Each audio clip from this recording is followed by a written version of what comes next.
자, 한번 상상해 보세요. 회사 회식이 끝나고 술에 취한 직원이 집에 가다가 교통사고로 사망했어요. 그럼 이 책임은 누구한테 있을까요? 보통은 아이고 안타깝지만 그건 개인 과실이지 라고 생각하기 쉽잖아요. 근데요, 법원의 생각은 우리랑 좀 다를 수 있습니다. 오늘 이 정말 흥미로운 판결의 세계로 한번 들어가 보시죠. 이런 사건이 있었습니다.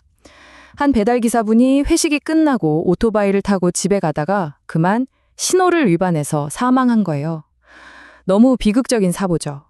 그런데 누가 봐도 이건 명백히 운전자 개인의 잘못처럼 보이잖아요?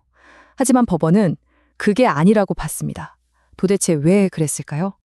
정말 놀랍게도요, 법원은 이 사고를 업무상 재해라고 판결했습니다. 아니, 저녁 먹고 술 마신 거랑 몇 시간 뒤에 일어난 교통사고가 어떻게 연결될 수 있다는 걸까요? 지금부터 법원이 어떻게 이 둘을 연결했는지 그 논리의 고리를 하나씩 하나씩 따라가 보겠습니다.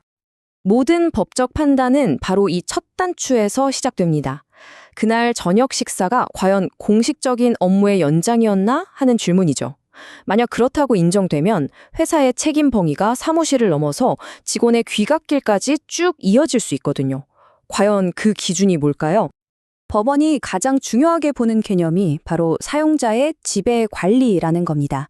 이게 뭐냐면 쉽게 말해서 회사가 그 자리를 만들고 비용을 내고 또 직원들한테 참석하라고 했다면 그건 더 이상 그냥 동료들끼리의 사적인 술자리가 아니라는 거예요. 직원들 사기 진작? 이것도 중요한 업무의 일부로 보는 거죠. 자, 이 표를 한번 보세요. 법원이 뭘 받는지 딱 보이죠? 배달기사님, 영업과장님, 관리자님 사례 모두 공통점이 있습니다. 바로 회사가 돈을 냈고 사실상 업무의 연장선에서 모임이 이루어졌다는 거예요. 사기 진작이나 회의 끝나고 좀 더 얘기하자 이런 목적들이 전부 그 증거가 된 겁니다. 근데 진짜 놀라운 건요, 이 회사의 통제가 2차, 3차까지도 이어진다고 본다는 점이에요. 실제로 한 사건에서는 관리자가 자기 개인 카드로 2차, 3차 비용을 냈는데 나중에 회사가 그걸 경비로 처리해줬거든요. 그러니까 법원은 그럼 그 늦은 밤 술자리까지 전부 공식 행사였네? 이렇게 판단한 겁니다. 결국 돈이 어디서 나왔는지를 따라가니까 책임의 범위도 확 넓어진 거죠. 자, 좋습니다.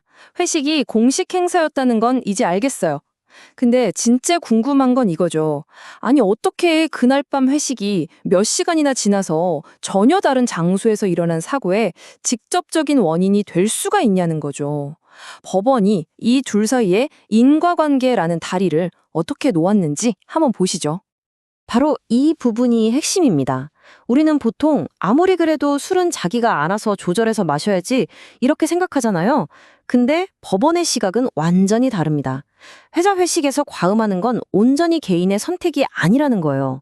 오히려 음주가 어느 정도 권장되는 업무 환경에서 충분히 일어날 수 있는 위험이었다고 보는 거죠. 즉, 술에 취해서 판단력이 흐려진 상태, 그 자체가 이미 업무의 결과물이라는 겁니다. 이 영업과장님의 귀갓길 한번 따라가 볼까요? 저녁 6시에 시작된 회식은 2차까지 가서 밤 11시에 끝나요.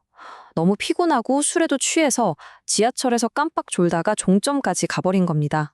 그리고 허둥지둥 다시 돌아오다가 택시 잡으려고 무단횡단을 하다가 그만 사고를 당한 거죠. 법원은 이 모든 잘못된 판단들이 각각의 실수가 아니라고 갔어요. 저녁 6시에 시작된 그 업무상 음주라는 첫 단추에서부터 이미 예견된 필연적인 결과라고 본 겁니다. 자, 이제 진짜 가장 고개를 갸웃하게 되는 지점입니다. 아무리 술에 취했어도 신호 위반이나 무단횡단은 명백히 본인 잘못이잖아요. 상식적으로 생각하면 이 개인의 과실이 회사의 책임이라는 연결고리를 딱 끊어버릴 것 같거든요. 과연 법원은 이걸 어떻게 해석했을까요? 바로 여기서 법원의 논리가 우리의 상식과 완전히 다른 길로 갑니다. 법원은 사실상 이렇게 말하는 거예요. 만취 상태를 만든 원인 제공자가 회사라면 그 만취 상태 때문에 벌어진 예측 가능한 행동들, 그러니까 무단횡단이나 신호위반 같은 실수들조차도 그 책임의 연장선 위에 있다고요. 원인을 제공했으면 결과에도 책임을 져야 한다는 거죠. 그러니까 결론은 이겁니다. 법원은 이 교통사고를 그냥 별개의 독립된 사건으로 보지 않은 거예요. 오히려 회사 회식이라는 도미노의 첫 번째 조각이 탁 쓰러지면서 연쇄적으로 넘어져서 발생한 마지막 비극적인 결과물로 본 거죠. 결국 그 인과관계의 사실은 결국 끊어지지 않았다고 판단한 겁니다. 결국 이 판결들이 우리에게 말해주는 건 딱 하나예요.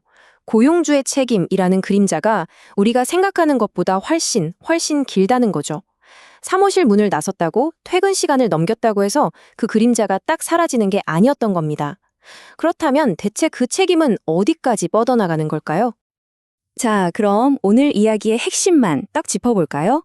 첫째, 회식이 공식 행사인지는 형식보다 목적과 통제에 달려 있었고요. 둘째, 2차, 3차도 예외는 아니었습니다. 셋째, 그리고 가장 중요한 거, 회사 때문에 마신 술로 판단력이 흐려졌다는 게 사고와의 핵심 연결고리였어요.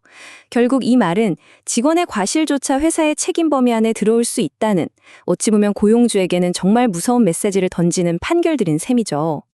이 판결문의 한 구절이 사실 모든 걸 요약해줍니다.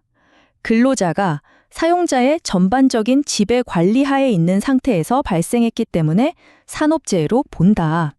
이건 그냥 법원이 그런 것 같아 이 정도가 아니라 이 비극적인 사고의 책임을 회사에 두는 것이 가장 타당하고 합리적인 결론이라고 선언한 겁니다.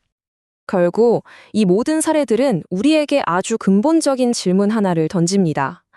회식이나 팀빌딩 같은 활동들이 점점 더 업무의 일부가 되어가는 오늘날, 과연 회사가 직원에 대해 져야 할 책임은 어디까지일까요?